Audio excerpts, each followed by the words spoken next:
looking back at the world from another level, you know what I mean? Multiple gunshots lit a block, the fun stops. Niggas was calling cops, people shot, nobody stopped. I wonder when the world stopped. Cameron last night, 2 kids shot while the whole block staring. I will never understand this society. But they try to murder me, then they lie to me. Product of a John Breed, all my homies try to read. Now the little baby's crazy, raised on Tennessee. Tell me when my enemies flee when they see me. Believe me. Welcome to the UI experience. Welcome to the UI experience.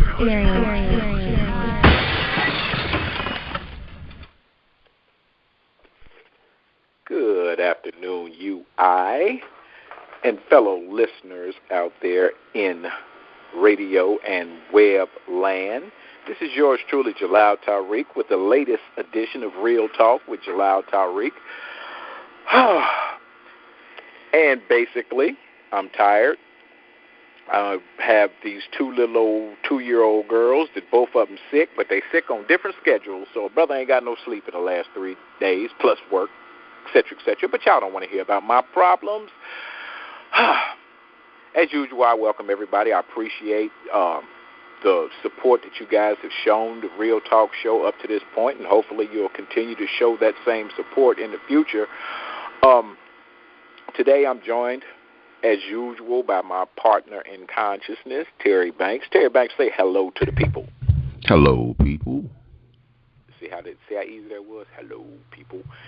Any event, before we start with our topics, as usual, you know I have to do my thing, and I have to put it down for the UI cause, and because we all know the revolution won't be televised, but it must be funded.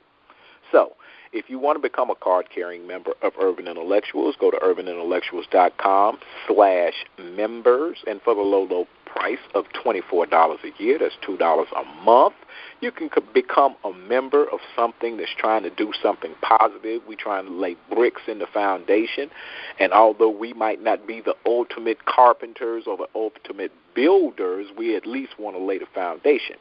And if you don't want to be a member, if you just want to basically donate to a good cause, you can go to urbanintellectuals.com/donate and give to your heart's content. Now, that being said, topic number 1.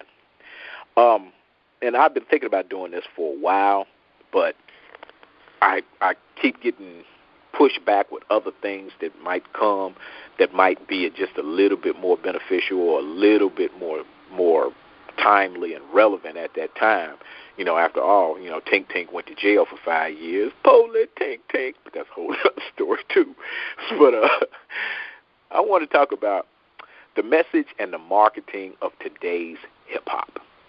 And I wish that I could get my brother Randall Barnes on one day to discuss his side of it, because he's wrote a couple of articles on the UI page, basically telling us what we told our parents when we were 17, 18, 19 years old, when hip-hop first hit, and our parents basically coming up as they did in the funk area, the R&B area, the soul area.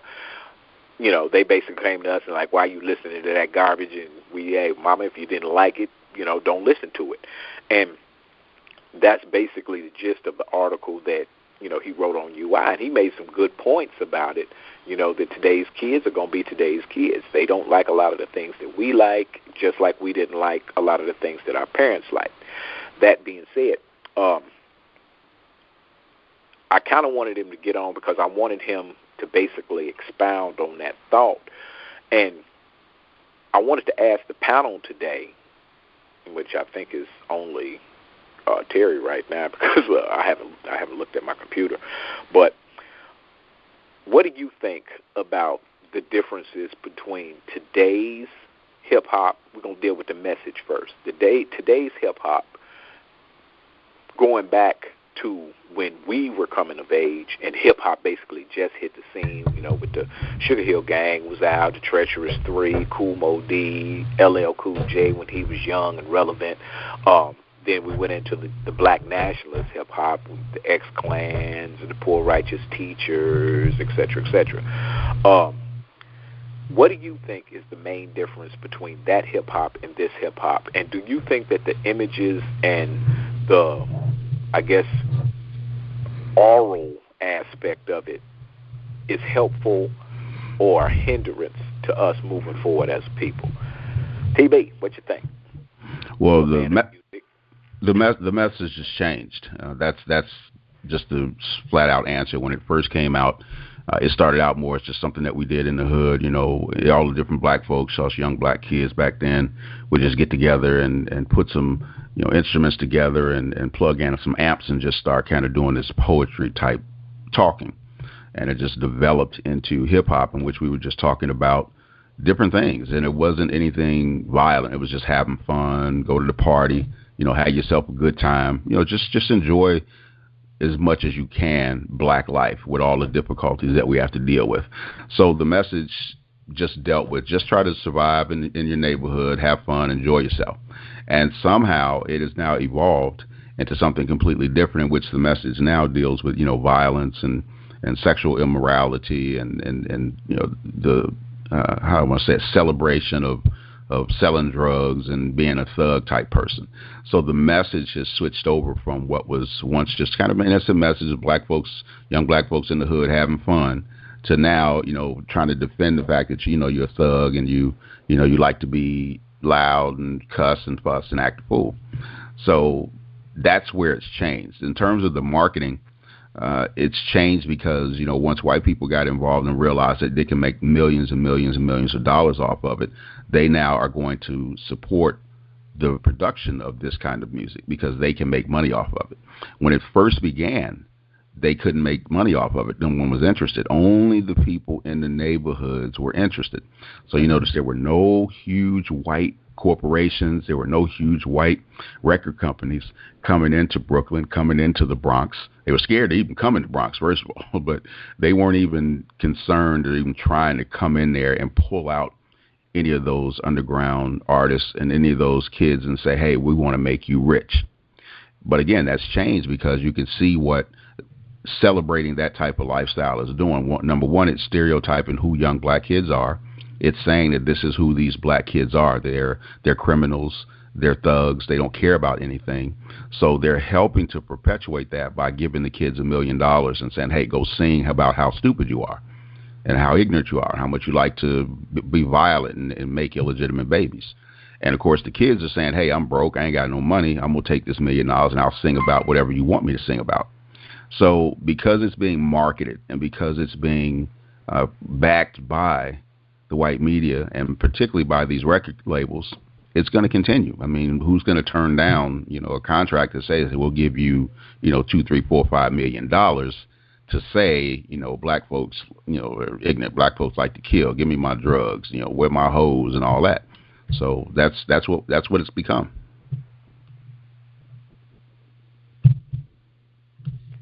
Okay, and I'm with that, and I hear that, but my question, well, a further question is, because that did answer the question I asked, but a further question, I guess a secondary question, would be, okay, if hip-hop became famous and became known for us basically, telling what we saw in the streets, at that time, going to parties, trying to mac on females or whatever the case may be. Today's hip-hop will say, okay, we're just reflecting what we see on the street, which is basically drug dealers are the only ones that got money. They're the only ones that got nice cars. And they seem to not be going nowhere. They don't go to jail or whatever the case may be. So where's the harm in it? So how can we as parents get through to today's generation, or just, brothers who live in the hood amongst a bunch of youngsters? How can we get through to them to get them to understand that every good thing or too much of a good thing is not good for you? And that even though these individuals are making money being the drug dealers or even being the rappers or whatever the case may be, the damage that it's doing to basically to the mindset of those coming behind them is something that needs to be dealt with. It's something that needs to be studied. How do we get them to understand that? Again, I'm gonna get the simple answer, because there really is no formula that we would need to go to college to really understand how to talk to our kids about the choices that they're going to make, about personal responsibility, and about representing who they really are as people. So you'd have to have that conversation with them, have them understand what you really want for them to be like as human beings, and then what they are dreaming of being like as human beings. Now, the majority of the people all these young people who are involved in this rap, they don't live that lifestyle. They just don't. I mean, they're not running around here killing people and selling drugs and snatching women in cars and taking advantage of. I mean, they're not living that. But again, because it's now being glorified, and the white people are saying, we want to pay you to expound on this type of ideology, kids are now saying, well, we're going to really commercialize this thing. So these depictions of the harsh reality of sex and violence are somewhat fraudulent, because I know, again, when we grew up in the hood, we knew, guys that was in the gangs. We knew, who was West Side, who was One Way, who was Tarrytown Rangers and East Side Bleed. We knew who the gang members were. But I didn't see them doing all this stuff that they saying they're doing now. I mean, I knew it was going on, but it wasn't at that level. But the way they got you thinking about it now is that every black kid in the hood is selling drugs. Every black kid in the hood is a criminal. Every black kid in the hood is a fool. And it's not true. But again, the young people have a right to be young, just like we were. This is the thing about it. We all have a right to be the age that we are. And nobody of any age has a right to tell you that you need to be somebody different. Because, like I said, when we were young, we had Parliament Funkadelic, we had Cameo, we had Gap Band, we had Slave, we had Bootsy Collins, and our peoples was looking at them like, what? Why is this grown man dressing like this? But the music, we were young. We loved the beat of the music. We loved how it sounded, and it made our bodies want to just move and dance and have fun. So our parents didn't like it, but we liked it. So, of course, we listened to it. And now our parents were asking us why, but our parents also understood we had our own brains that understood personal responsibility and the levels that we would go to buy into the music. So, Bootsy Collins is singing, I want to be with you. And he's saying, or you're doing white lines, you're singing white lines and you're talking about the cocaine epidemic. We understood what the message was saying. They were singing about cocaine, but they weren't glorifying the use of cocaine. You see, so it's all about allow each generation to be who they are, but recognize that the rap music is being influenced not so much by the kids that are involved in it themselves, but by corporations that are realizing that they can make billions and billions of dollars off of it. So they're going to continue to push it at you because they know they can make money off of it. Okay. Because KP, there's no special message. That's what I'm saying. I mean, because there's no special formula. You can't tell a kid who is, 14 years old, who grew up listening to that for the past 14 years, that he should start listening to, R&B that I grew up listening to. Now, what I could let him know is that the music that you are listening to was influenced by the music that I grew up listening to, but he still has a right, or she still has a right, to be who they are in their own skin. And I would just hope that if I had a son or a daughter, that I would have them understand this is who your dad grew up listening to. Listen to the rhythm of this music. Listen to this message. Hear what this is about. Okay, now, the music that you're listening to is not quite giving the same message, is it? So this is what I want them to understand. Listen to the message, and if your message is a negative message, do you really want to buy into that? But it's something that is cool. It looks cool, sounds cool.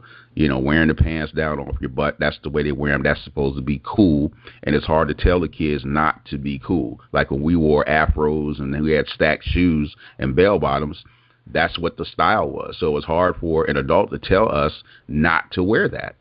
So that's what it is. And that's for sure, and that's a good point. I made that point to I think I wrote an article about it that's still on the UI page. You might have to dig for it a little bit, but I was saying basically the same thing.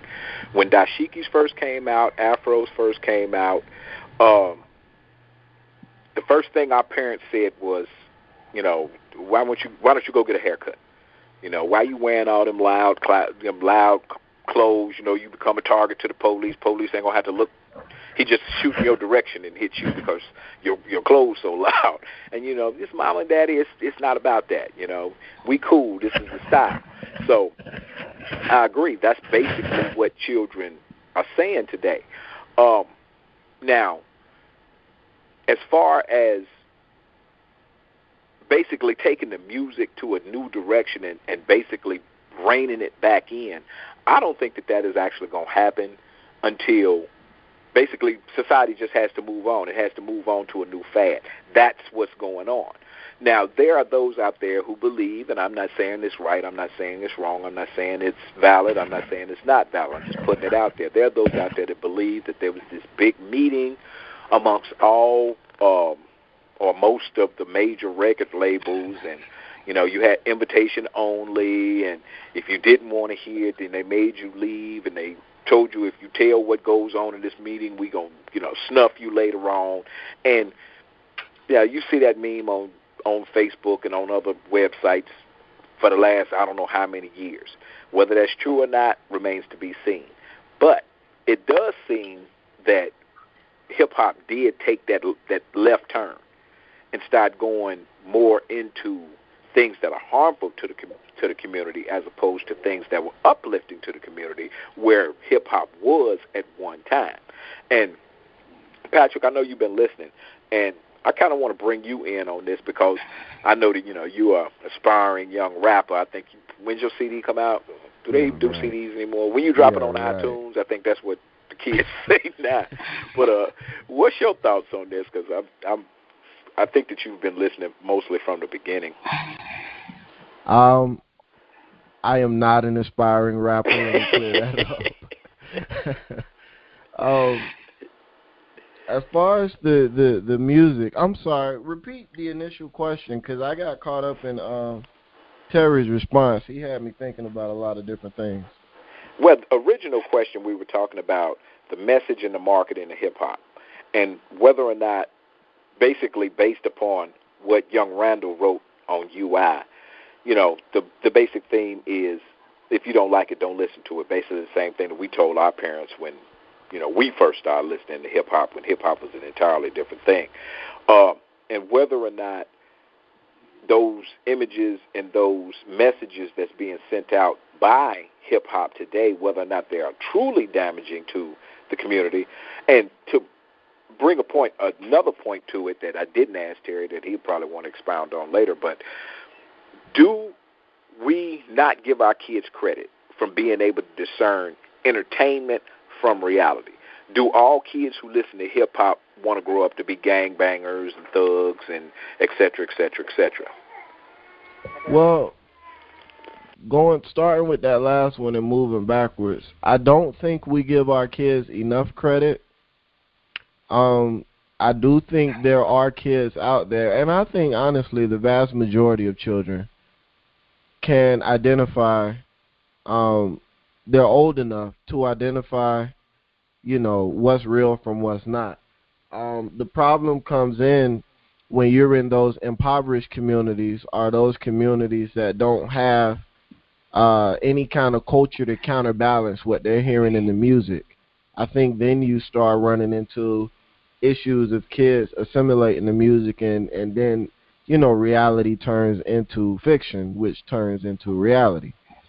So I think it depends on the environments of the children as well as the maturity factors. But as a whole, I think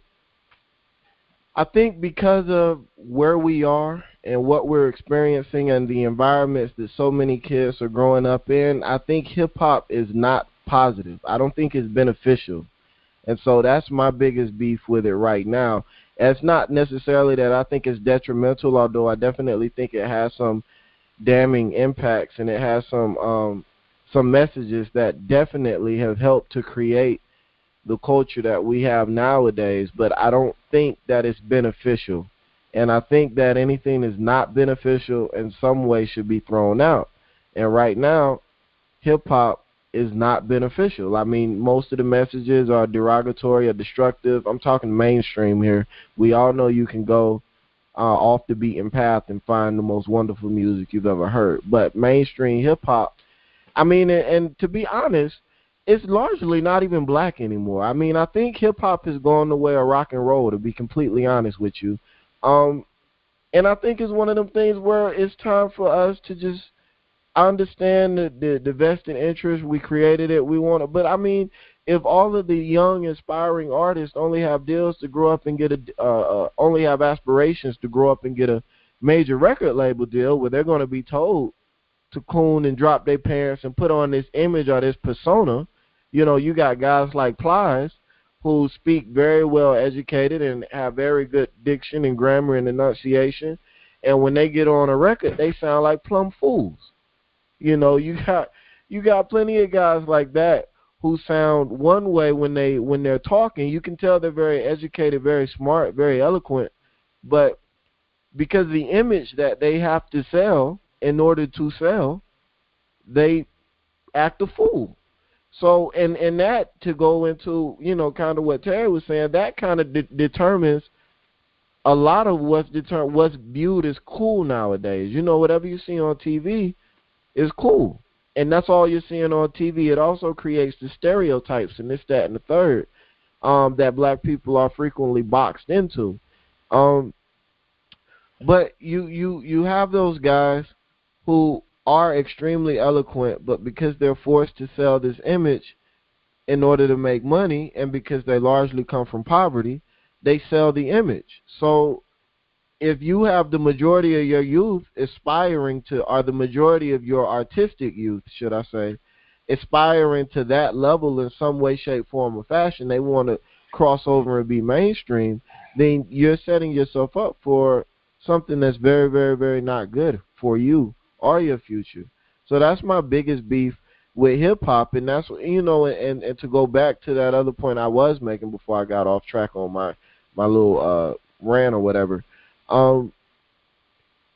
we shouldn't be fighting for that.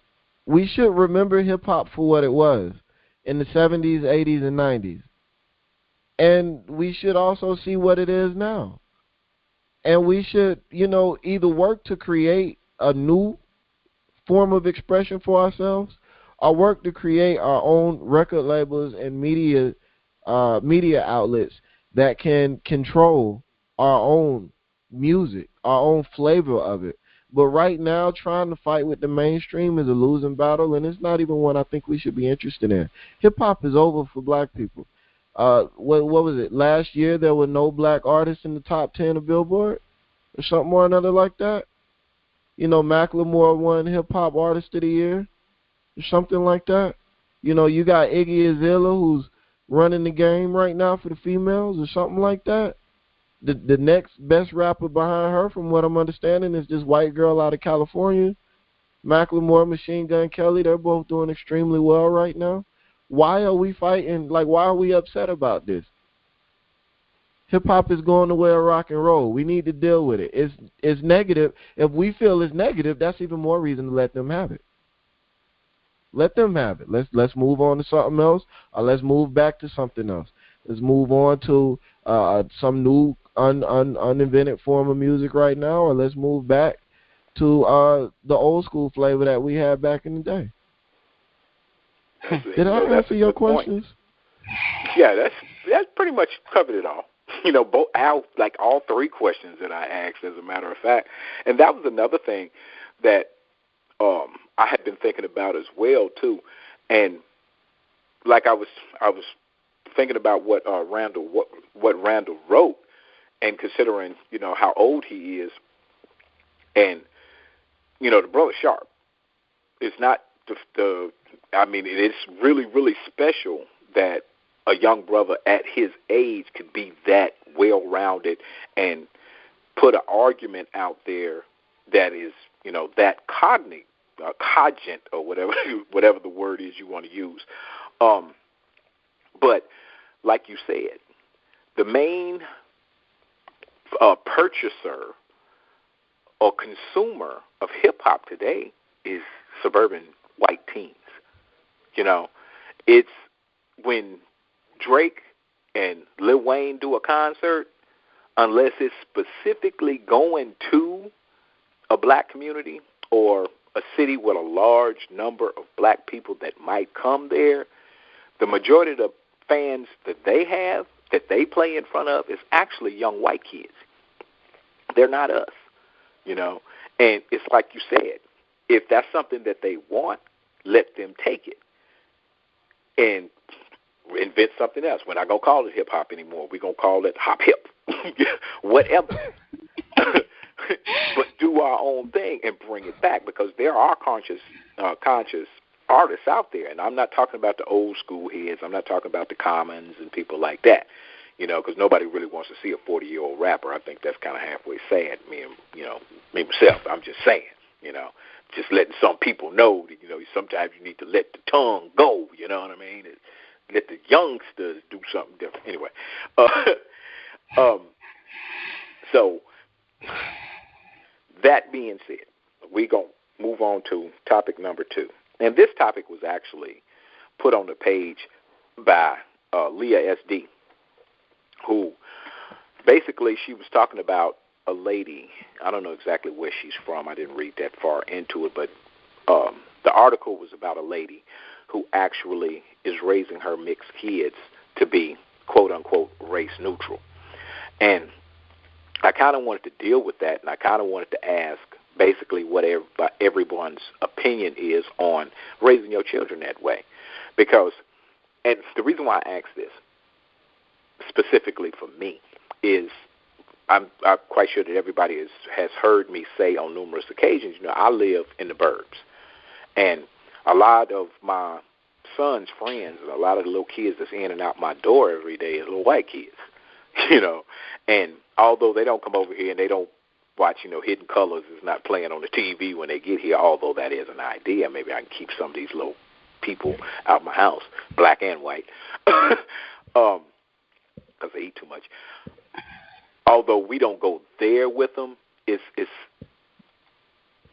kind of hard to be me. And you guys know how I am. You know, forget a white man. You know what I mean? Yeah, if you can find a good one, hold on to him because he's going to be your best buddy. But most of them, watch him, you know. And knowing that my son got to go to school the next day at 8, and he watches my show. I got a picture of him, actually, in front of the TV, watching or listening to Real Talk not too long ago. But where is that fine line between telling him what he needs to know but sending him to school at 8 with no filter, and basically all y'all's a bunch of devils. You know what I mean? That might not go over well in this little old school district that he lives in, you know. And is it reality or is it a myth? Can you walk that line between, if you mixed, between being black and being white? And we're going to take into account how light-skinned the person is, how dark-skinned the person is, but can you walk that line? Patrick, since you actually responded to the post on the open disc, I give you the first crack at it. Can you be race neutral in America? Yes, sir. No, sir. Why not? I mean, you can pretend, and you can pretend, and you can play whatever little mental mind games you want to play. But one thing you have to acknowledge, and this is to everybody that likes to believe that you control your mind, this, that, and the third, and then all that's true. No, nobody's disclaiming that. But one thing you have to acknowledge, even with all of the positive psychologists and the self-help movement and our gurus and the self-improvement guys, you still live in a world of other people. You still have to interact with other people. Racism is not so much about how you feel about the world. It's how the world feels about you. So, and racial pride is how you combat that. Because the world, as a black person in America, almost every day of your life, for the most part. There'll be a few exceptions, a Sunday where you sleep in or whatever the case may be. But for the most part, every day of your life, you're going to run into somebody saying you ain't shit, either directly or indirectly, subliminally or however else.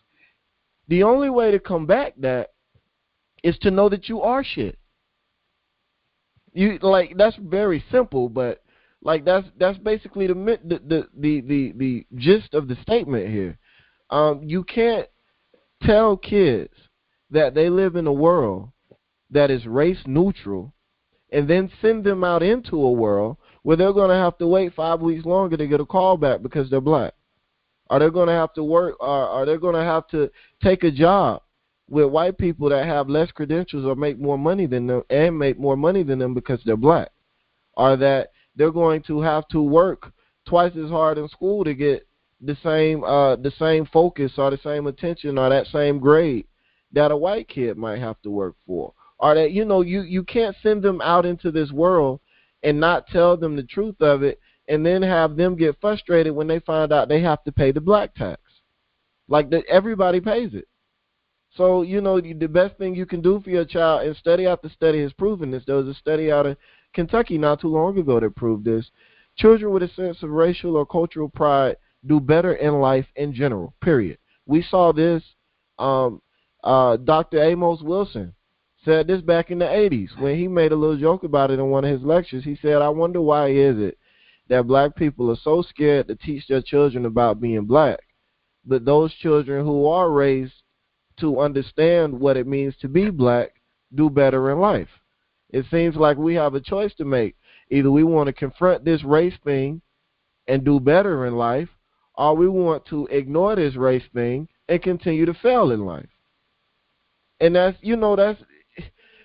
just in the interest of time. I'm trying to keep this brief, but no, it's not possible. It's just not.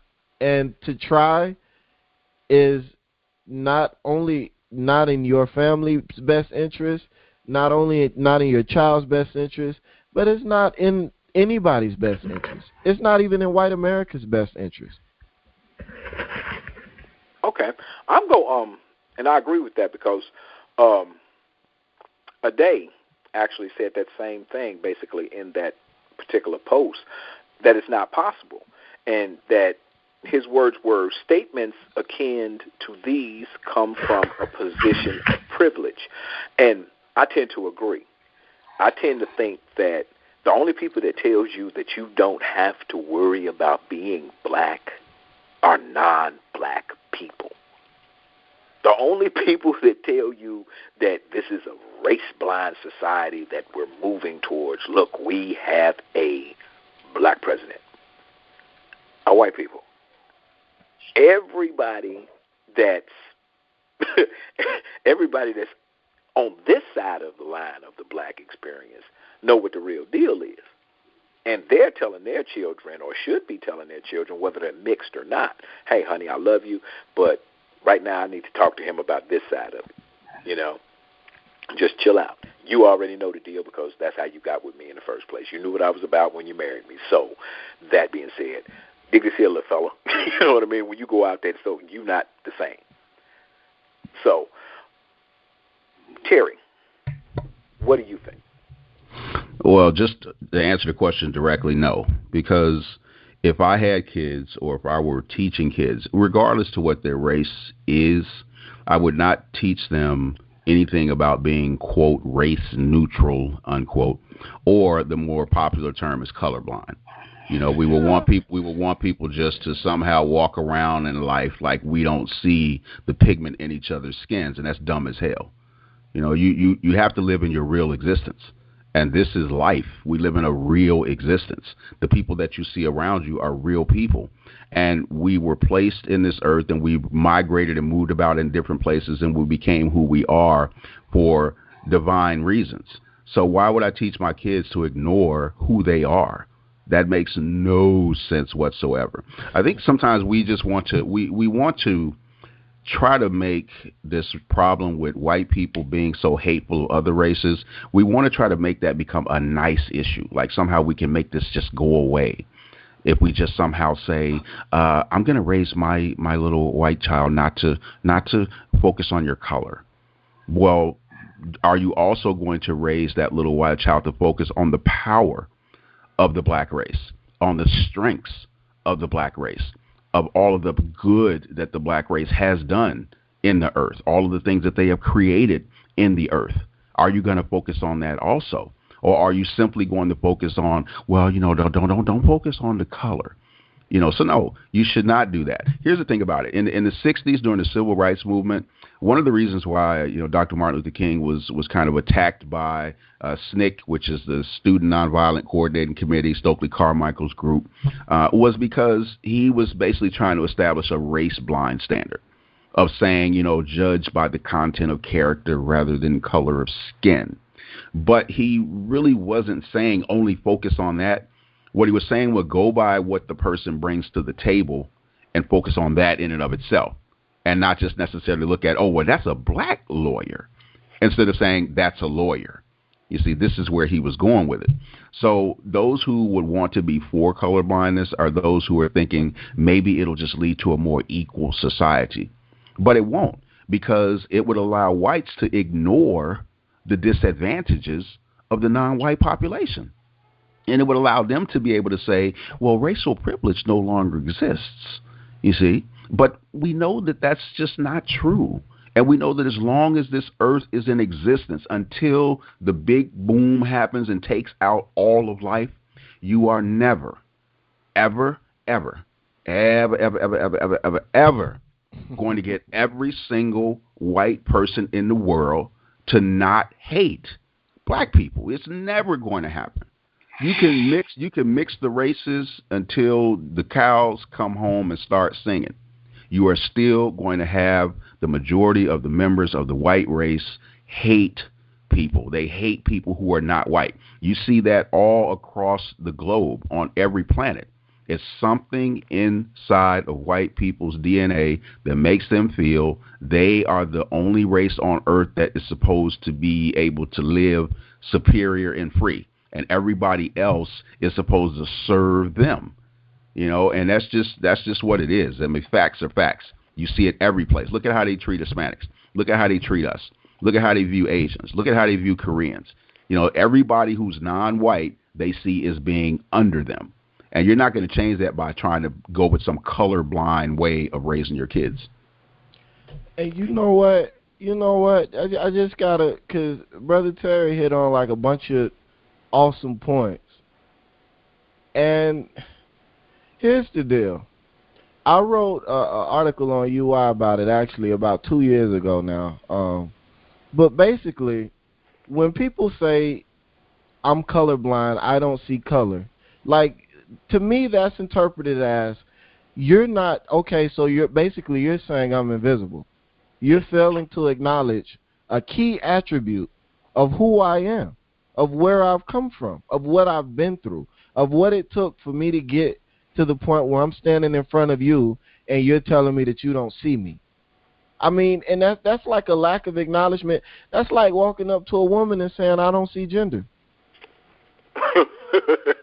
You know what I'm saying? Like, it doesn't, like, how can you fail to acknowledge such a critical part of who I am? And I really do understand what they're trying to say, but in practice, in application, it never comes off the way they're trying to make it come off, because to be honest, I want you to see color. I want you to acknowledge that as a black person, I had to work twice as hard as you probably had to work to stand right here in front of you. I want you to acknowledge that. I want you to say, I see it. I see the black in you, and I acknowledge that you've paid the black tax. You need to see color. All of them. The entire rainbow. God doggone it.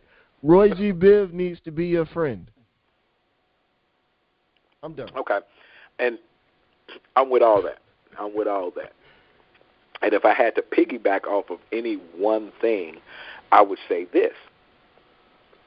I think it's harmful in the sense of you send your children out there unprepared, for the most part.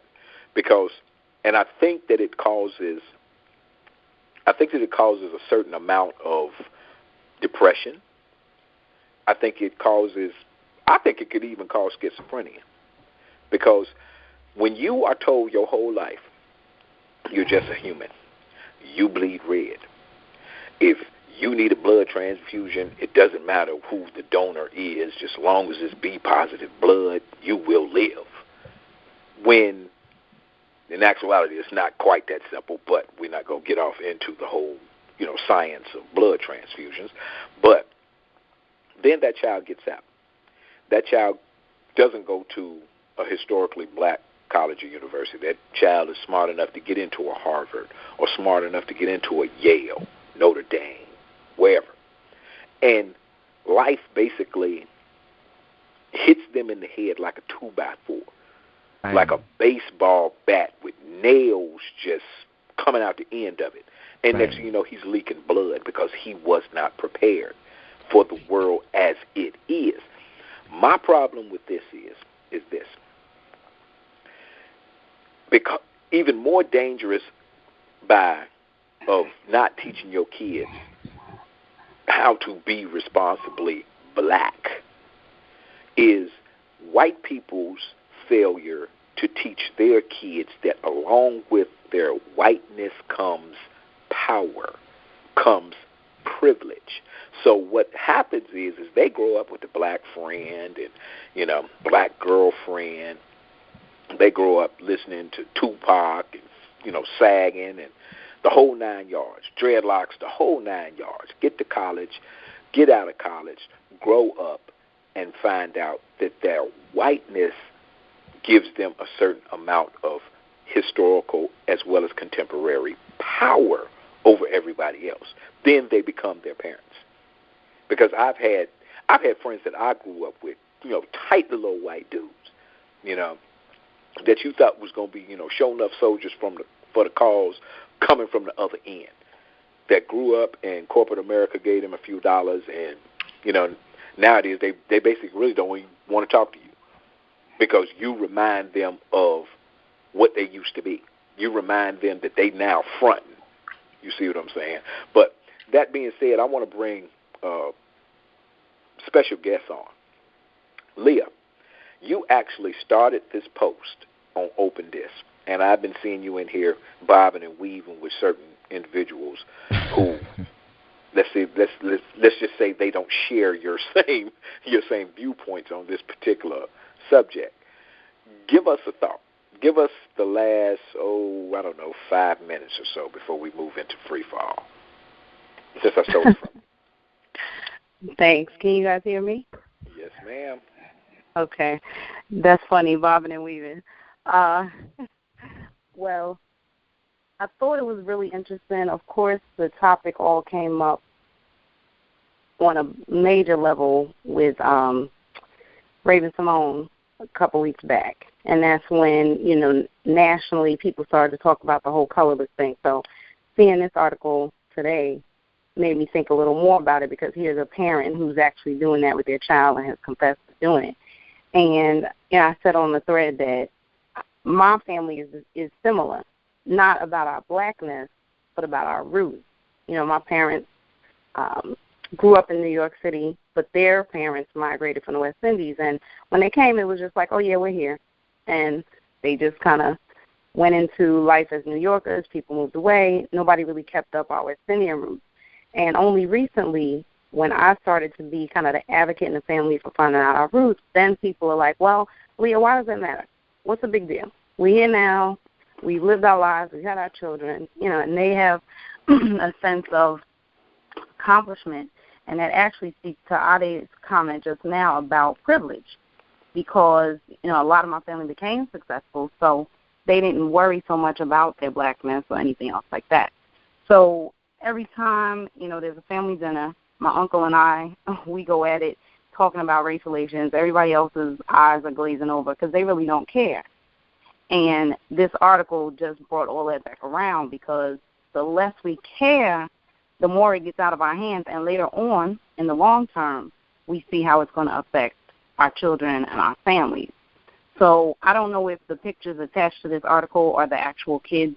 I read it quickly, but maybe they just use stock pictures of children who are mixed race. But like you all have said, that's not just going to go away.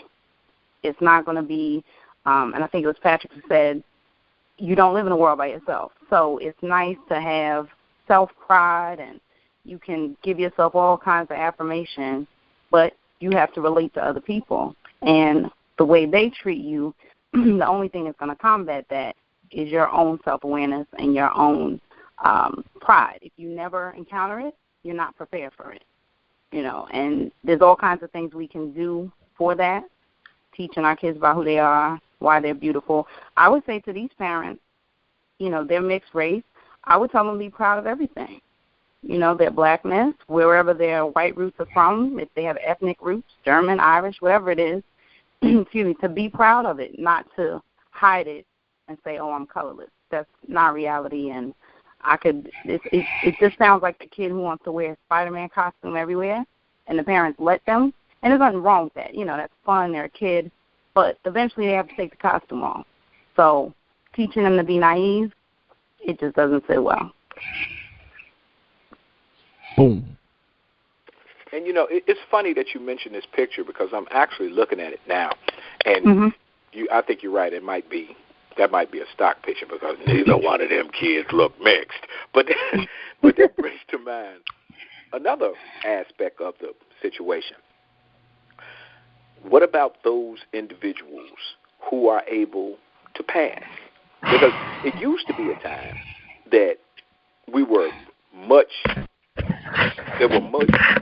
many more individuals who had that ability to pass. You know, they were just so light, bright that you never would have thought that they had any black in them. Now you don't find that often anymore. Usually, if a brother and a sister, a brother and a white woman get together, or a sister and a white man get together, usually you can look at that child and say, yeah, that child is, we'll usually mistake them for Hispanic first, but then we'll say, yeah, they mixed.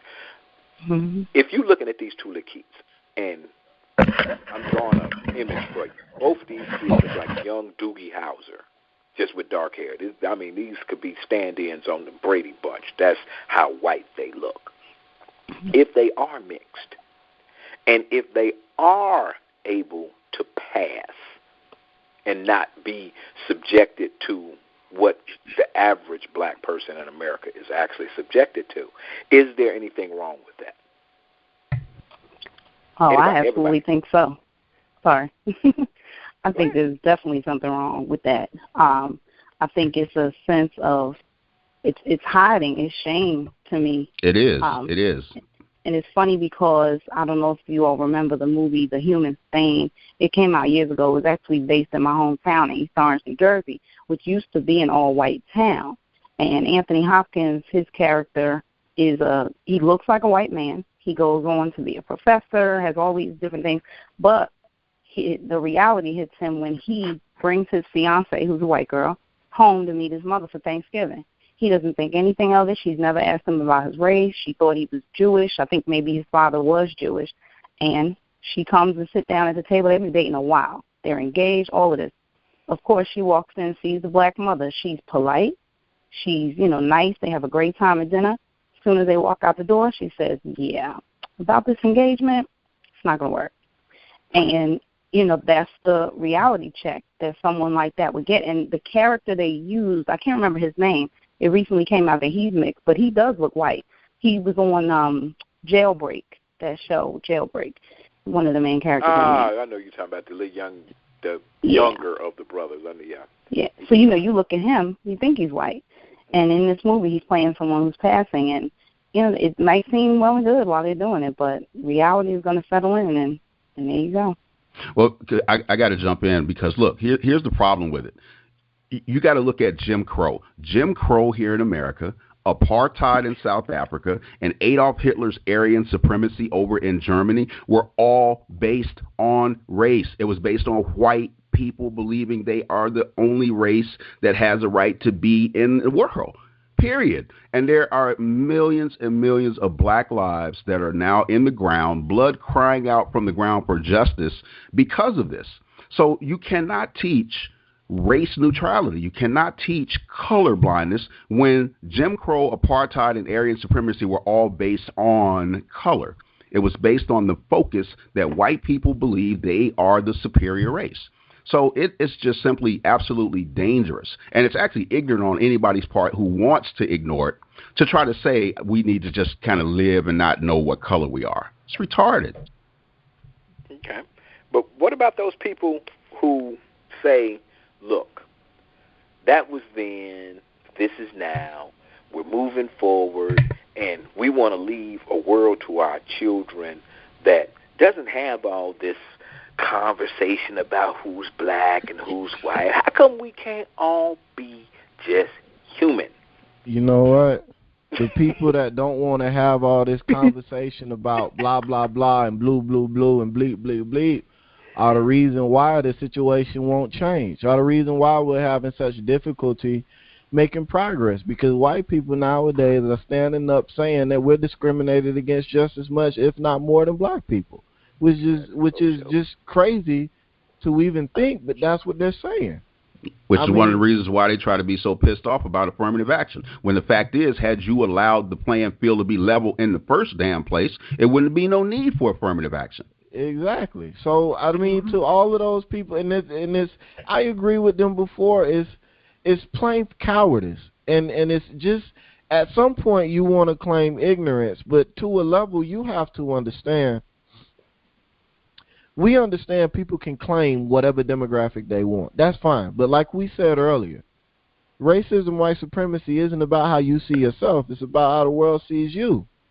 And if you know that you have black blood in your veins, and you know that if the world knew you had black blood in your veins, they would view you differently or treat you differently or whatnot, aren't you doing a disservice to all of the people in your family tree that put that black blood in your veins?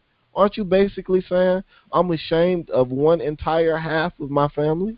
I'm ashamed of, I watched the movie, we watched Snitch last night with The Rock in it. And, I didn't realize it was a little known fact that The Rock was mixed. Like, I thought everybody knew that until I read this article on the internet and saw the comments. I realized everybody was surprised. But then I really began to pay attention to the roles that The Rock gets. The Rock, anytime he has a child in the movies, his child is like 100% European. That's so and, true. You're looking at this, and I was looking at this movie like, now, come on, Mr. Dwayne Johnson. If that ain't a black name, I ain't never heard one before in my life. Mr. Dwayne Johnson, are you really like that ashamed of your black father who was a wrestler himself? And I tell you something even worse, though. He's not even a third white, because his mother is Polynesian, right? She's something. She ain't European. Mm-hmm. Yeah, Pacific Islanders or something. Mm-hmm. Where do you can't possibly pass. You don't even have the right to pass. You can't even get a pass card. Because you don't have European in you nowhere. But be that as it may, we coming up on 4 minutes left, 3 minutes left or so. So I kind of want to put this one to bed. And as usual, these are some of the things that we deal with in our shows that we end up coming back to anyway, because that's just how deep some of the topics are that we choose, that they can be came at from multiple different perspectives and multiple different angles. But I want to go out of the show with some laughter. I want to go out of the show with the latest scandal that is burning up the airwaves in Main Street media. Why is it an issue to the extent that it had to get, front page billing on CNN? Although they tried to make it a joke, we know they were serious. About a brother in Chicago or somewhere telling the president of the United States, hey, man, don't touch my girlfriend. In jest, just playing. Because, he's like us. He's a clown. He's just going to say, I don't give a damn if it is a president. I'm going to say something stupid because I'm going to be me, And the quote I'm looking at is, "You're going to kiss me," give him something to talk about. Now he's really jealous. Just joking. But, boy, they is burning this subject up. Anybody want to comment on that? Thank you for joining us on Real Talk today. I thought it was hilarious. And the president is smooth as they come. It's crazy because it's all over the web. I haven't seen it. Oh, my God. I'm just waiting. I can't wait until tonight when Fox News get or what I call Comedy Central, when they get their ducks in a row and they're able to really deal with it the way they want to deal with it. Then it'll be really funny. But, okay, it is now 1:58. Let's see. Let me spin my wheel and see who I'm going to choose for the positive 1 minute as we leave the show. Pick Terry. Pick Terry or Leah. Okay, Leah, you're chosen. We've not already heard Terry. We've not already heard you. You know me, I can't be positive for longer than 30 seconds. 4 points finger at the man. Leah, take us away. On a positive note? Yes, ma'am. Oh, I'm new to this. Okay, let's see. Something positive. I'll keep it with the earlier discussion. My black is beautiful. In the past few years, I've had people putting in my life to remind me of that, and it's raised my self-awareness. I spread it to whoever will listen, and if they don't want to listen, I say, oh, well, because we need to know it, and we need to make sure that we keep fostering our kids. We can see what's happening when they don't hear it, so we need to make sure that they know. Good point. Couldn't have said it better myself.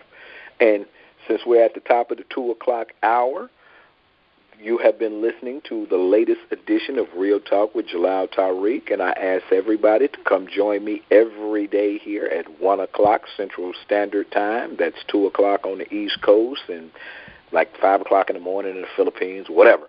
So I tell everybody I appreciate your support. I thank you for listening. I thank you for contributing. I thank you for contributing because I see some of the comments that's coming over Facebook, although we want to try and move to UI exclusively. I appreciate all of the comments. I appreciate the ideas that's been thrown out. I appreciate y'all not being mad when I steal one of y'all ideas to make it a topic on my show because my mind went blank and I can't think of nothing and it's 5 minutes to 1. So, Leah, go. I'm going to steal that from Leah.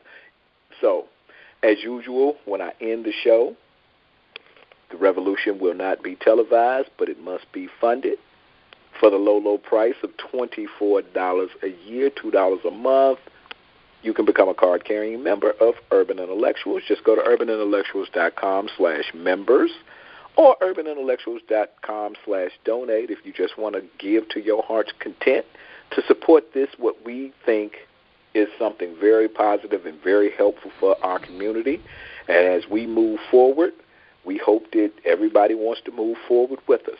And with that, I bid you adieu until tomorrow, where we'll be back with Real Talk for real people with real problems. Peace.